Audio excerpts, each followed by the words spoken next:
pour les décalés. ATS, on va rien lâcher. Incité pour les décalés. ATS, on va rien lâcher.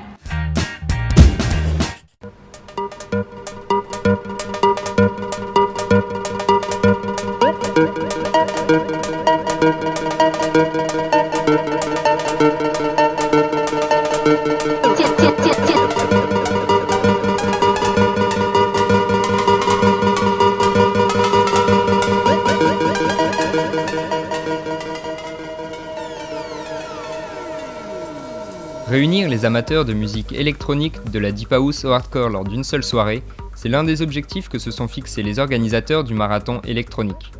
La seconde édition de cet événement annuel a eu lieu les 23 et 24 mai, un parcours qui entraînera les participants les plus endurants dans les rues nord parisiennes. C'est un parcours festif organisé par trois associations qui s'appellent la Mangouste, PME, Cosmopolisme. Le marathon électronique représente toute une scène alternative parisienne qui organise principalement des soirées en bar mais aussi en club ou qui fait des soirées, des teufs, tout ce qui est possible de faire dans la musique électronique. 10 bars, 25 collectifs et 70 artistes, le marathon vous propose de découvrir ou redécouvrir le monde de l'électro à travers des DJ et des collectifs plus ou moins connus. Il y a quand même un réveil de la musique électronique à Paris. Et nous, derrière, on arrive pour présenter des collectifs qui n'ont pas l'habitude d'être mis en avant. La vraie fierté du marathon électronique, c'est de réussir à mettre sur un même événement des tas de différents styles musicaux. Pour les artistes présents, c'est également l'occasion de se présenter à un public différent.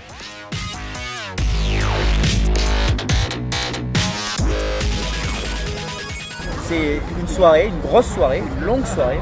Ça commence, voilà, deep house, house, techno, tech house, trance, drum and bass, hardcore, on a tout eu. Profitant de l'expérience apportée par chaque édition, les organisateurs sont bien décidés à vous faire courir plus longtemps et sur des rythmes encore plus variés. Ce que j'aimerais bien, c'est qu'on réussisse à aller plus loin là-dedans et avoir aussi du dub, avoir aussi des musiques électroniques expérimentales, avoir aussi du beat-shop, pour avoir un spectre vraiment super large. Alors, si l'électro rythme vos week-ends et que vous souhaitez varier les plaisirs, rendez-vous sur la ligne de départ du marathon.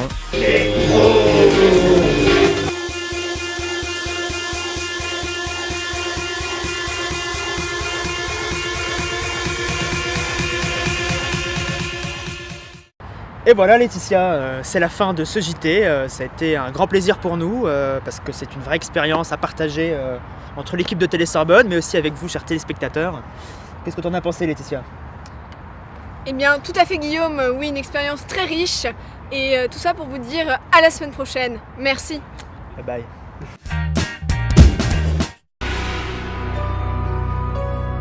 Si vous habitez dans un espace civilisé, vous n'aurez pas échappé au croc acéré des communicants en charge de la campagne de publicité de la nouvelle comédie musicale Le Bal des Vampires, présentée par le Théâtre Mogador.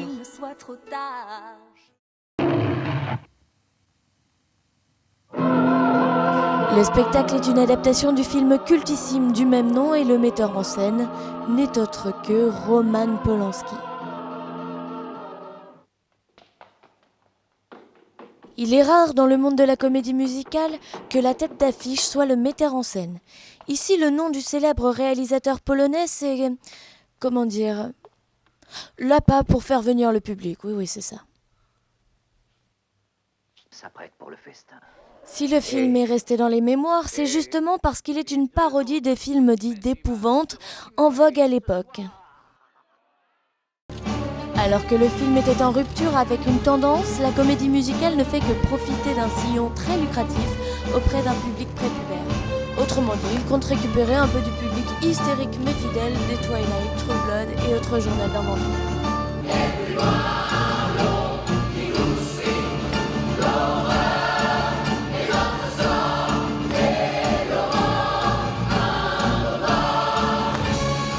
L'érotisme, la démesure et l'élégance qui ont fait de ces personnages des mythes. Et la comédie musicale plonge dans les profondeurs abyssales de la niaiserie amoureuse. Parfois la nuit, je n'ai plus le choix. Je t'attends sur le soir. On est vrai comme les poètes.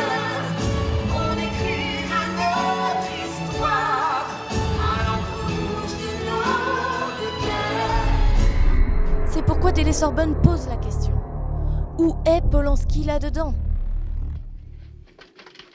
Même si le spectacle est drôle, on est très loin de l'humour décalé, impromptu et inimitable de Roman Polanski. Non, tu sais que ces choses-là m'impressionnent pas du tout. Il ne reste là. Visiblement, ce doute que nous avons sur l'éventualité que Polanski ne soit pour ce spectacle qu'un nom sur l'affiche a été anticipé par les équipes de communication du spectacle. On était très bien drivé par Roman et toute son équipe. On pensait très honnêtement que son nom sur l'affiche, ce serait juste un nom sur l'affiche. Et même en étant dedans, parce qu'on se dit, oui, Polanski. Et bien en fait, il est là tous les jours et au taquet. Les images des répétitions et enregistrements diffusés sur Internet mettent en scène de façon à peine dissimulée une éventuelle complicité de Polanski avec les membres de l'équipe.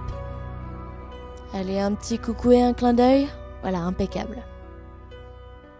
La seule chose qui est sûre en attendant, c'est qu'il n'était pas là à la journée consacrée à la presse. Pour tout vous dire, penser qu'il n'y est pour rien dans tout cela est rassurant finalement. On veut pas croire que le réalisateur brillant de Tess, de Rosemary's Baby, de La Vénus à la fourrure, de Chinatown, du pianiste, puisse en être arrivé là.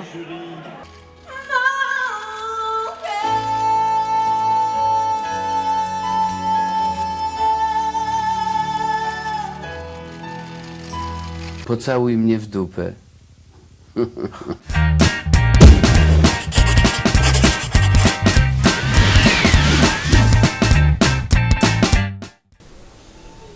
Valentin, ils sont prêts.